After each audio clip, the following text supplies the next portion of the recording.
Imamo vprašanje za vas. Otrok, ki si želi novo kolo in pa otrok, ki si želi, da mu mamica nameni več časa in da gre z njim na dolge sprehode, tako kot sta včasih hodila. Kaj je bolj dosegljivo in kaj je bolj uresničljivo? Smo v mesecu, ko se veliko ljudi vrti v tej misli, kaj bom zdaj otrokom kupil, zato da bom ujel tisti nasmeh, ko bo odprl darilo in bo vesel. Ampak to veselje ne traja neki dolg časa, vsi vemo, kako je, že čez 3 dni je lahko aktualnega nekaj popolnoma drugega. In ja, vdaja Klepet ob kavi je vsekakor namenjena temu, da smo pozorni in da iščemo tiste ljudi, ki se zavedajo, kaj so to nematerialne vrednote in da se zavedajo, da je mnogo težje in vendar mnogo bolj pomembno zadovoljiti tiste trajajoče potrebe, tiste take, ki niso pogojene z nekimi materialnimi stvarmi. Aleksandra je danes v naši družbi, ki se že 3 leta pravzaprav ukvarja s temi nematerialnimi vrednotami, kaj ne da? Je tako večkrat bolj intenzivno, ja. Bolj intenzivno, no, mislim, da se povezuje z spodbujanjem dejansko otrok, ne? Ja, se je zelo zanimivo, kako je cela zgodba sploh nastala in da je sploh prišlo do tega, no. Ponavadi te mora nekaj malo potisniti, v življenju, da potem naredi spet kakšen korakec naprej. Je res, ja. To sploh dobro, ne. Želim si, da bi imela mamica in ati čas za dolge sprehode z mano. Super. Spodbujate pravzaprav vrtce in otroke, da pišejo tiste želje, ki se jih ne da kupiti. Se pravi, nematerialne vrednote, ki so bolj pomembne in bolj bistvene verjetno, ne? Točno tako, ker s temi željami dobiš točen tisti delček. Sicer te želje znajo včasih malo boleti. Ampak tisto, kar boli tam, potem je tista prava vrednota od odzadaj, tista prava reč, katera te pol premakne naprej. Ker nekaj podobnega se je z mano zgodilo pred leti, ko sem slišala zgodbo, resnično, o deklici na invalidskem vozičku, ki si je za božič zaželela, da bi rada shodila in to narisala Božičku.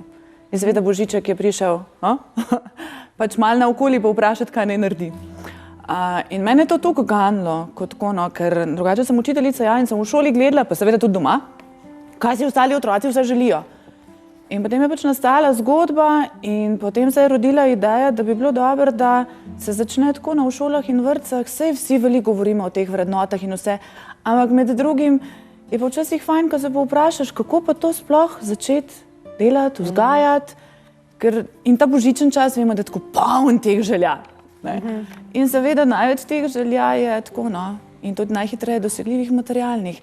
Ampak ni res, da si otroci najbolj želijo samo te stvari. Te so tako da hitro, 1, 2, 3 in polne dogajanja in adrenalin in gremo, ampak ko otroku recimo to zgodbo prebereš ali ko poveš nekaj tako resničnega, kar se zgodi, da so to druge ciljne skupine, ampak da to traja, ker enkrat se dotaknem tega definitivno ni dovolj, ampak je pa super, ker ko otroci tako zadnja 3 leta, ko delamo to, slišijo to zgodbo, jih prav tako odpre. Ker v tej zgodbi se zgodi to, da Božiček pride in do Hani in ji pove, da njene želje ne more izpolniti. Zaradi tega, ker je majčkeno posebna. In potem na koncu, ker to je zgodba o pogumu, tudi za tvojo knjižnico, štima. Super. Ampak na koncu, ko ti vprašaš otroka, kaj si ti takega želiš, kar se ne da kupiti, je treba majčkeno vztrajati. Ampak otroci imajo potem res tiste želje, da bi bilo več časa z atijom in z mamico, da se ne bi skregla, da bi bila babica živa, da bi zvezde šteli skupaj, da bi imeli svoj planet. Od tistih zelo takih družinskih, ker je res tisto noter, po drugi strani pa polno tega burjenja domišljije. In dajte si vsak dan želeti tako, pa vsak dan po 10 stvari. Ni nujno. Jaz pravim tako, z materialnimi željami pa tako vse to, kar se dogaja, s tem ni nič narobe. Ključen moment je tisti pri odraslih. Zakaj mi sploh gremo v akcijo in gremo to kupovati? Za mnoge ženske je pravzaprav nakupovanje terapija, oblika terapije, ampak kaj je pa zadaj, tisto je pomembno in verjetno na ta način spodbujamo domišljijo otroku.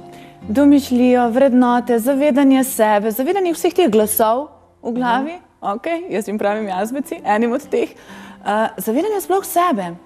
In vsi vemo ta občutek, v sebi noter, ko si skladen sam s sabo, ko je tisto ta pravo. Otroci to tudi čutijo, seveda najbolj, ko so v tem občutku tudi starši. Ker otroci zanimivo sprejemajo stvarine. Ja, da slišijo, da vidijo, ampak oni točno čutijo to, kar mi tudi čutimo. Rečemo, energija funkcionira. Okay? To danes ni več čisto nič skrivnostnega. In oni začutijo, kaj je noter pri nam. In če naš vzgib, sem da bo ok, sem da bo vse v redu, sem da bo tista želja, je ta feeling, te energije tudi prisoten pri otrocih in se not nalaga. Mene se je dotaknilo, ker sem bila še jaz v osnovni šoli in smo tudi pisali želje za svoje starše. In je eden od sošolcev napisal, da si želi, da ne bi računi več prihajali v nabiralnik, v položnice, ker je opazil, da so starši zelo zaskrbljeni, ko to prihaja. Ne? Res je. Še ena boljša od zadnjič, ko sem jo slišala. Si je deklica, je tekel pogovor o tem, koliko oče zasluži. In je oče rekel, da kar ok, ne? In potem je ona vprašala, koliko na uro. In je rekel 10 evrov. In čez en teden je hčerka prišla in rekla, evo, ati 10 evrov, prosim, da se 1 uro igra z mano. Wow. To nas gane, to nam dajo otroci.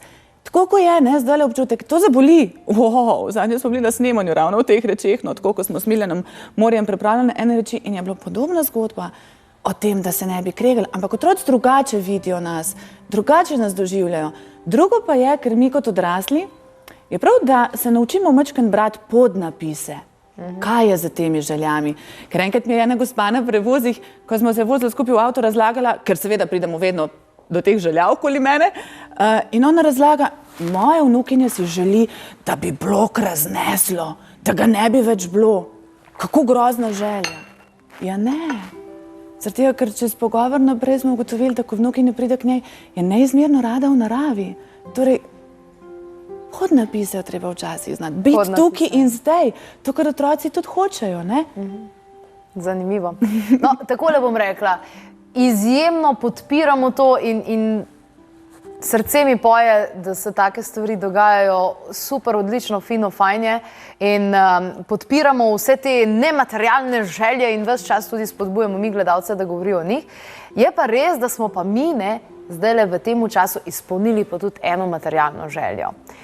Je to vsekakor zelo, zelo pomembno in bolj pomembno in vse, ampak ker spoštujemo televizijo kot vir prenašanja informacij, kar je zelo močno, ker za temi informacijami, kako so pomembne nematerialne želje, smo ravno kar dosegli ogromno ljudi, ki bodo zdaj razmišljali o tem in ta vir informacije, kanal, preko katerega tečejo informacije, zelo spoštujemo in se počutimo zelo odgovorni, zato smo v nedeljo podarili televizijo. Ja, televizijo smo podarili in tale naša gledalka, ki je pravzaprav tudi nagrajenka, jo zdaj pride iskat, ne? To je gospa Nuša in vsak trenutek bo zazvonilo, jaz se že blazno veselim. Tudi tale pogovor moram reči, da mi je zelo, zelo všeč o nematerialnih željah. Zdaj pa kar preverim, dober dan, lepo pozdravljeni. Dober dan. Ja, živja. Sem ta srečna nagrajenka. Srečna nagrajenka. Boste povedali, kako je to izgledalo? V petek sem vas jaz poklicala, ne? Ja, od presenečenja sem kar vriskala. Nikoli že nisem bila nagrajena karkoli, ne. Poslala sem en odgovor, evo, in še sin me je mal hecal, da to ne bo nič iz tega, ne. Pa sem rekla, pa daj še ti, če ne probaš, nisi v igri, ne. No, evo. Ja, super. Pri meni je bilo pa tako, ne. Da se izplača. Vzela sem si petek, mislim, da je bil, sem si vzela čas in sem poklicala 20 naših gledalcev. Zato, da jim zaželim lep december in vse te zadeve, ne. No in potem sem rekla, tizga, ko bom pa začutila, pa da vidim, da je pravilno odgovoril in tako naprej. Skratka, tukaj je naša nagrajenka in čas je tudi, da podelimo uradno tole televizijo, da bodo ljudje videli, da prav zares pride v dom, tisti ta pravi dom. Fantje, dajte kar sem prnes, kaj boste zdaj tja dajali? Kar sem prneste, fantje, tole televizijo. To sama ne bom odnesla. Sami ne boste odnesli, evo ga, je pa tukaj, da vidite, da je seveda vaša in jo bodo z vami odnesli. Jaz želim, da jo lepo uporabljate, pa naj vam bo svetlevo. Hvala lepa, vam pa tudi še tako dobro oddaje naprej. Ja, hvala lepa, fajn ste to zdaj nastavila, sploh se naj ne vidi. Evo ga, kar fanta, izvolite tamle čez vrata, jo odnesta gospe. Hvala lepa. Vam pa še enkrat najlepša hvala, ker ste sodelovali. Pa gledajte nas še kaj, ne? Tudi jaz vam lepe praznike, ne, in adventni čas. Adijo, živijo. Kako lepa gesta. Res. Ja, imamo radi to, da ljudje pa navadi govorijo, ja, neke nagradne igre, pa to pa sploh ne pride do ta pravih ljudi. Evo ga, pride pa še gospa je sama prišla iskat, tako da se mi zdi, Tudi da je mi super. tako, no. Meni je to zelo zanimivo, okoli teh nagrad, ki se vsako leto ubanem. Ampak jaz pa želim dati nematerialno nagrado, Ja. kot tako otrokom. In moram reči, da letos, no, je res ena taka velika čast, da nam je uspelo, da bomo izbrali 10 želja, tiste, ki najbolj ganejo. In te želje bojo v naslednjem letu krasile voščilnice predsednika države. A lepo, zelo lepo, ja. Bravo, všeč, zelo všeč. Ja, tukaj je res en kup takih želja. Želim si, da bi se s tatjem imela rada. Veš, kaj mene danes metane zjutraj, ko sem jih brskala, katere ti prinesem, in sem rekla, tale je točen ta prava, a veš, za ta čas dale. Želim si, da bi imele mamice več časa, da bi spekle piškote in bi se skupaj igrali. Wow. A ni dobro? Wow. Ja, drage mamice, babice, ne? Tole si pa verjetno ti tudi kdaj želela, ha? Želim si ujeti zvezdo. Pa ne, niti ne. Meni se je to zdelo tako daljen. Kje, kašla zvezda. Veš, jaz pa, ravno zaradi tega, ker je bilo tako daleč, da vidim, kak je občutek, ko imam v roki. Da v roki bi jo imela. Ja. No, tale mi je tudi všeč, glede na to, da vemo, kaj se lahko med sovrstniki dogaja, ne? Želim si, da bi bili prijatelji veseli, ko me vidijo. Wow. Zelo lepo. Lepa, zelo lepa. Zelo in tale taka dobra šolska.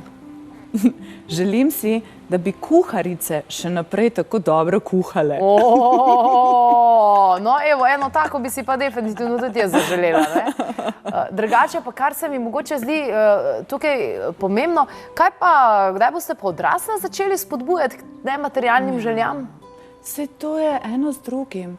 Knjigica je v bistvu namenjena odraslim. Do zdaj 2 leti smo delali večino za šolami in vrtci, letos nadaljujemo. Ampak v letošnjem letu pa dejansko začenjamo vabiti v ta natečaj tudi družine. Ker včasih si je res treba pomagati z nečem in pravljica je ena taka priročna reč. Evo, Aleksandra, zdaj pa ena tvoja nematerialna želja. A veš, Gera, tista, da ko hodim po ulici, da se več ljudi smeje.